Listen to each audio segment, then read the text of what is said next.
Hello, xin chào tất cả các bạn. Chào mừng các bạn đã quay trở lại với kênh của mình, BD Gaming. Và chủ đề của video ngày hôm nay mình muốn chia sẻ với các bạn đó là cái cách để chúng ta có thể chế tạo được trang bị xanh hoặc là cải tiến về trang bị trắng. Và kèm theo đó là chúng ta cùng phân tích về ưu và nhược điểm của hai loại trang bị này ha các bạn. Và các bạn lưu ý rằng đây là video mình làm dành để hướng dẫn cho những bạn newbie, những bạn mới tiếp cận vào game và chưa có kinh nghiệm nhiều trong các tựa game này. Những bạn mà đã có kinh nghiệm trong game hoặc là đã biết qua những cái vấn đề này thì các bạn có thể tiếp tục xem video để ủng hộ mình, hoặc là comment góp ý cho mình về những thiếu sót cũng như là bổ sung thêm về những cái ý thiếu trong cái video này ha các bạn. Còn nếu như các bạn lựa chọn rời đi thì đừng quên cho mình xin một like nhé. Cảm ơn các bạn rất là nhiều. Ok, chúng ta cùng vào với nội dung của video ngày hôm nay.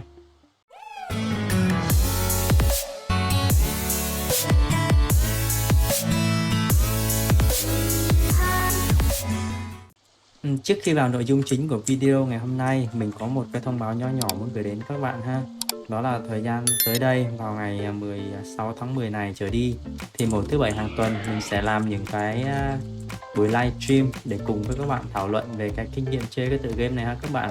Ok, và trong những cái buổi livestream đó thì đương nhiên sẽ có những cái sự kiện nho nhỏ, những cái mini game để giúp chúng ta tương tác tốt hơn, và sẽ có những cái phần quà nho nhỏ gửi đến các bạn ha. Và các bạn lưu ý nhớ tham gia buổi livestream đó để ủng hộ mình nha các bạn. Cảm ơn các bạn rất là nhiều. Thông tin chi tiết mình để ở dưới phần mô tả ha các bạn.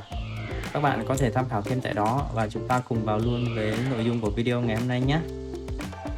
Ok, trước tiên thì nói về cách chế tạo trang bị xanh cũng như là cải tiến trang bị trắng thì chúng ta hãy phân tích qua về cái ưu và nhược điểm của nó đã ha. Nó rất là ngắn gọn các bạn ạ. Ở trang bị trắng thì ưu điểm của nó thì nó rất là dễ tinh luyện các bạn ạ. Thậm chí là cái nguyên liệu của nó khi tinh luyện nó cũng rất là thấp, nó không có cao như trang bị xanh ha các bạn. Thứ hai nữa là ở cái giai đoạn đầu game thì trang bị trắng của chúng ta nó khá là mạnh các bạn ạ.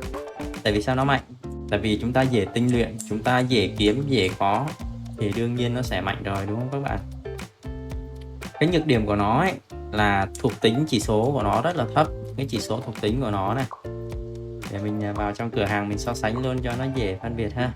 Mình ví dụ ở cái vũ khí ha, ví dụ như cây vũ khí 25 này hoặc cây vũ khí 40 này đi, vật công của nó 200, tốc đánh 100. Mình xuống cây vũ khí xanh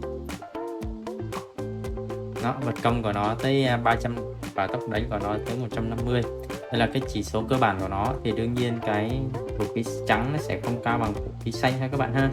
Ok, và thêm một cái vấn đề nữa là khi chúng ta tinh luyện lên á, khi tinh luyện lên thì cái chỉ số khi nó được tinh luyện nó cũng thấp hơn so với các trang bị xanh nha các bạn. Đó là lý do vì sao các bạn không thể nào truyền thừa thuộc tính về tinh luyện khi các bạn truyền thừa đồ trắng sang đồ xanh, và ngược lại là vì vậy. Tại vì cái chỉ số nó cho khi tinh luyện khác nhau hoàn toàn các bạn ha. Nó chỉ được nhận về cái chỉ số cường hóa, tại vì giữa trang bị xanh và trang bị trắng chúng ta cường hóa thì nguyên liệu nó tiêu tốn như nhau. Để làm sao để có được trang bị trắng thì các bạn có thể mua ở quầy giao dịch, là điều đầu tiên chúng ta có thể biết đến đó, ở cái quầy giao dịch. Thứ hai nữa là các bạn khi đi phó bản á, đây nè, những cái phó bản hàng ngày này, trang bị trắng cấp 25, cấp 30 đó thì các bạn đi ở phó bản cấp 25 ha, và tương tự 40 các bạn đi ở phó bản cấp 35, trang bị 50 các bạn đi ở 48, 60 đi ở 58 và tiếp theo lên trên. Các bạn là cũng tự hiểu ha, tự biết rồi ha.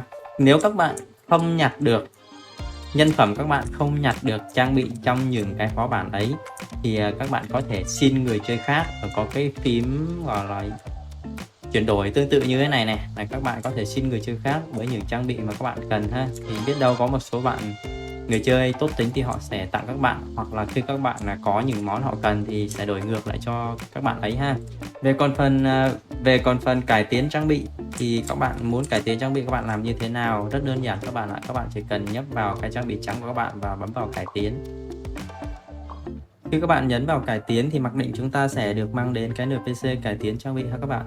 Và nguyên liệu để cải tiến trang bị trắng thì đương nhiên đầu tiên đó là một cái trang bị phôi gốc của cái trang bị chúng ta cần cải tiến. Thứ hai này là những cái nguyên liệu cần ở đây. Tùy theo level và mức độ thì các bạn có thể tham khảo ha. và càng lên cao thì cái mức độ tiêu tốn nó càng cao nhé các bạn. Ok, các bạn lưu ý cho mình vấn đề này ha. Một vấn đề quan trọng nữa là ở cái cải tiến trang bị này, khi truyền thừa thì nó sẽ không truyền thừa theo nhé các bạn. Ví dụ như mình đang dùng một cái trang sức cấp 40 như thế này, sau này mình muốn sử dụng một trang sức khác cấp cao cùng nếu là vẫn là một trang sức màu trắng nhá, thì mình chỉ có thể truyền thừa đi về cái thuộc tính về cường hóa này, thuộc tính về yểm bùa này, thuộc tính về tinh luyện này, cũng như về thẻ ha. Còn cái cải tiến trang bị nó sẽ mất nhé các bạn. Còn nếu các bạn mà truyền thừa sang cái trang bị xanh ấy, thì mình có nói rồi, nó mất hết tất cả các dòng còn lại, chỉ nhận mỗi dòng cường hóa và thẻ, các bạn tách thẻ ra ha.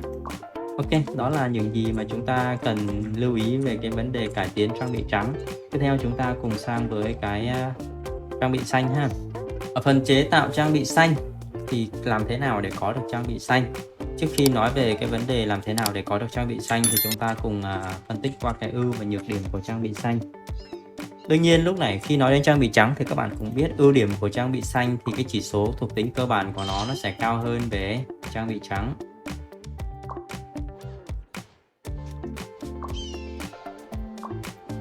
Như mình lấy cung ra để ví dụ với các bạn ha. Ví dụ cùng là cái cung 40 thì thuộc tính của trang bị xanh nó cao và thuộc tính của trang bị trắng nó sẽ thấp hơn ha các bạn.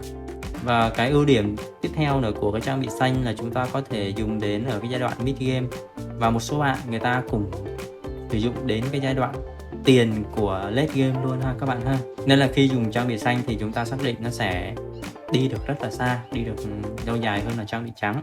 Và đó là ưu điểm của nó. Vậy còn nhược điểm thì là gì?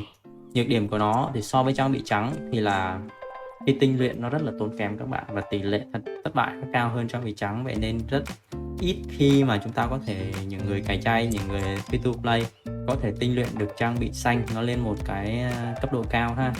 Và cái nhược điểm tiếp theo của nó là khi các bạn muốn có được cái nguyên liệu, nếu các bạn lựa chọn chế tạo ha, chế tạo trang bị xanh thì cái nguyên liệu của nó khá là đắt các bạn, và rất là khó kiếm. Có thể mua trên quầy giao dịch đấy nhưng mà nó khá là đắt.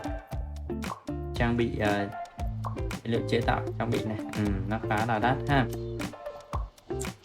Ok, vậy thì làm sao để có được trang bị màu xanh? Chúng ta có thể có thông qua 3 hình thức.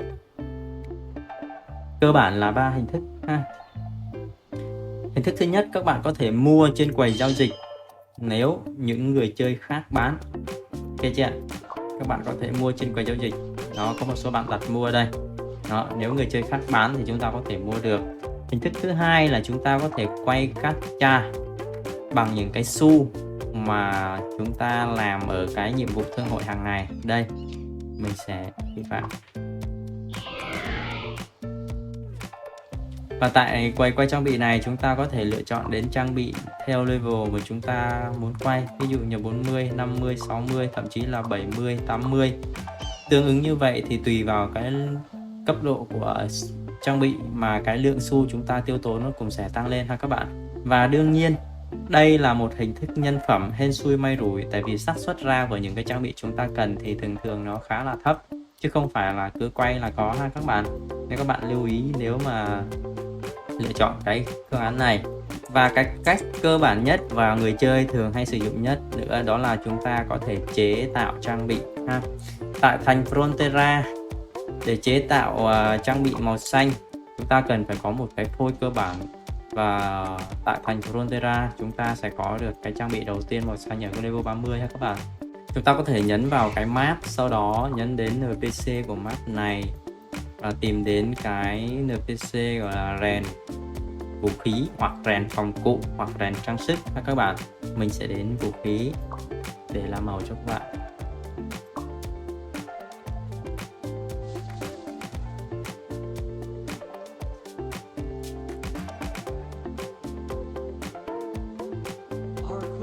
Đây là giao diện của cái phần chế tạo trang bị cấp 30 ha, trang bị xanh. Thì tại phần giao diện này các bạn có thể thấy đây là những cái nguyên liệu cần để có được một cái cung xanh, gọi là vũ khí xanh cấp 30. sừng bọ hoàng kim các bạn có thể đi kiếm ở những cái phó bản cấp 25 ha. Và cái ngọc sức mạnh này các bạn có thể chế tạo ở trong cái phần đời sống hàng ngày của chúng ta, đó là đúc. Ok nhá.